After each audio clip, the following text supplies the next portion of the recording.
Hey y'all, it's Andrea from VW Family Farm, and I've got a video today for you that I'm going to do several like this. I've had it requested to show you how I use this jewel. It is my Instant Pot. So stay tuned.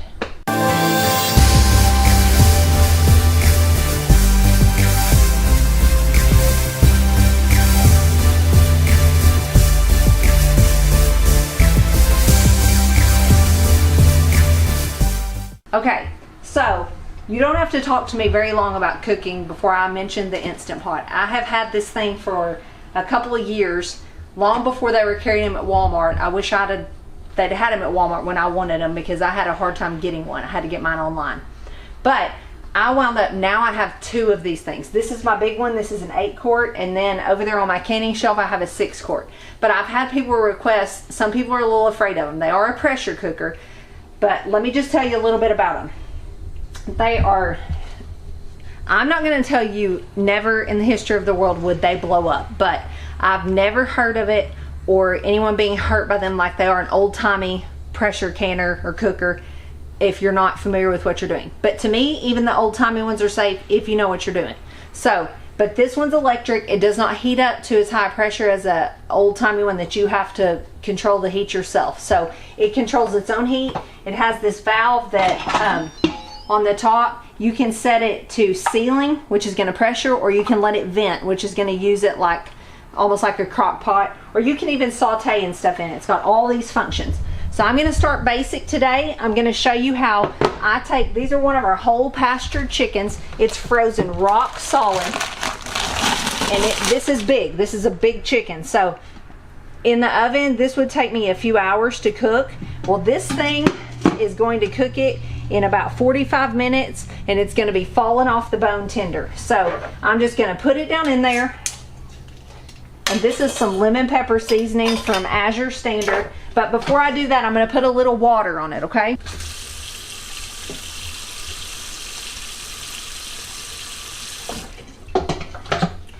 I use this thing when I have not planned supper, or when I have and I just don't want to stand in the kitchen.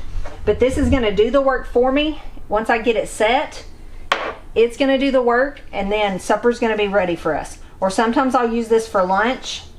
And in some future videos, I'm going to show you how I use it, and I'll use them both at the same time. That's why I wanted two of them, because I'll cook like rice in one and beans in another, or beans in one and meat in another. Okay, so you just set the lid on here. That's all I'm going to do to this chicken. We'll set it on there, and then you can't shut this thing wrong, because it won't shut if you don't do it right. It sits here, and then it twists. Okay, again, if you're using it like a crock pot, you want this little knob right here, which will come on and off. You want it set to venting, which is, it says it right here, venting, because you want the steam to vent. If you're pressuring, turn it back here to sealing, and this thing's going to pop up when it builds up pressure. Okay, now on to setting it. It has a poultry setting, so you can push that, and it's on high pressure, and this adjust button, that would be low pressure, normal pressure, or high. I always cook on high. Okay, I'm going to clear that off, or you can use manual, and that's what I'm going to use. And I'm going to let this one cook for an hour. This is a big chicken. I'm not in a hurry. We'll let it cook on high pressure. That's all the buttons I push. It's going to start itself in a minute. See, it says on. It's not going to count. A lot of people I've read online get confused by this. It is not going to start your time until the pressure is built up. So it is doing what it's supposed to if it says on after you set everything, okay? And in a minute, you'll see it. It'll come on and it'll start at 60 and it'll count down. But I'm going to come back with you when this is done and show you how to release the pressure, because you do not want to just open this lid. Okay guys, so we're back. The chicken has cooked. I got busy doing other things, so I'm going to walk you through though how if your Instant Pot is still fully pressurized and your food is just finished cooking, how you go about opening up your Instant Pot. So the first thing is natural release. What you do here, as you can see, when food finishes cooking and the pressurized time is over, it goes to what's called keep warm mode. So it's going to keep your food warm while just naturally the pressure is going to go down and down and down until it's gone. Okay, so let's just pretend though that my time just finished. If I want to do natural release, what I'm going to do is press cancel. I'm not going to press it yet, but I would press cancel. This would go black, and then I'm just going to wait and let it keep like cooking, because this is going to have a lot of residual heat in it. It's going to still be hot and cooking. It's probably going to take about 20 minutes for the pressure to go down. This red thing will go back down, and when you turn it to venting, right now it's in sealing, when you turn it to venting, your pressure will be gone, and that's the natural release method. Okay, obviously my pressure's gone also. So the next one, which is what I most of the time use, because I'm usually using this, not always, but usually because I'm in a hurry. So it's called quick release. Okay, so what I do on quick release is I will come in here, it will have just finished cooking, it'll be fully pressurized, and I'll press cancel, which I'm going to go ahead and do, and this is going to say off, and usually that's going to go dark, and then I'm going to flip this to venting, and it's going to start spewing steam. Okay, if it's something I don't want to get, like if it's going to be a really wet steam that I don't want to get all over my cabinets, I'll just toss a towel on it, and that steam will mainly go, the moisture will mainly get in this towel, and then when that stops, this red thing's going to sink down, your pressure's gone, you open it up, you're ready to go. It's going to be very hot inside and boiling because you're going to have just released the pressure.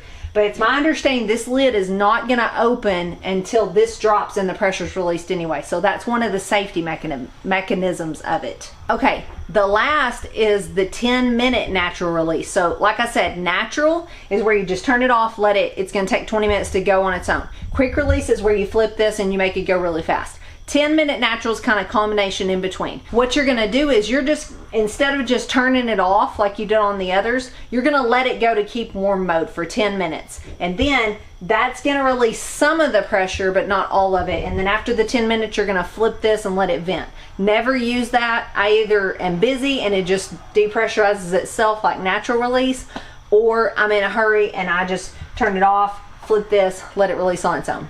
I don't know what the purpose of that one is, but I wanted to mention it because it's in the book. So anyway, I'm going to let you see. Like I told you, this chicken was fully rock solid hard. I pulled it out of the freezer, cooked it, and you can see in an hour, it's like a rotisserie chicken.